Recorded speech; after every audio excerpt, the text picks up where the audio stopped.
विजय, आपने कहा कि जी मैं 200 यूनिट तक बिजली जो है ना फ्री कर दूंगा जी।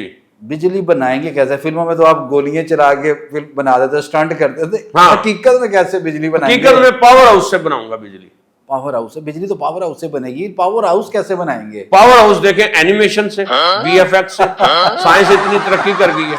अच्छा हाँ विजय, आप निकले नहीं अभी, फिल्मी दुनिया से बाहर नहीं आया, आपका ज़हन अभी तक उधर ही घूम रहा है। देखिए, फिल्मी दुनिया से बाहर क्या निकलना, फिल्म की दुनिया ऐसी है, जो इस फिल्मी दुनिया में आ गया वो उसका फिर ऐलान हुआ है तो वो गया है, तो गया है वो हो गया। ये मजेदार दुनिया है, रंगीन दुनिया है। आपको एक जगह पे आबशार मिलेगी, एक जगह पे आपको स्विमिंग पूल मिलेगा, एक जगह पे आपको पब मिलेगा, एक जगह पे आपको सुपरस्टार हीरोइन मिलेगी, हीरो मिलेगा। हीरोइन पे मुझे याद है आपने मंशियात पे भी बहुत सख्ती क्रैक, बहुत सख्ती। कोई नशा, नो नशा। आप कोई नशा करते हैं? No cigarette, no bidi, no bidi जलाइले कुछ इस तरह? No no no. मैंने सिर्फ तमन्ना भाटिया का वो गाना सुना है, कौन सा? नशा जे तू करना है ते मेरा कर सोने।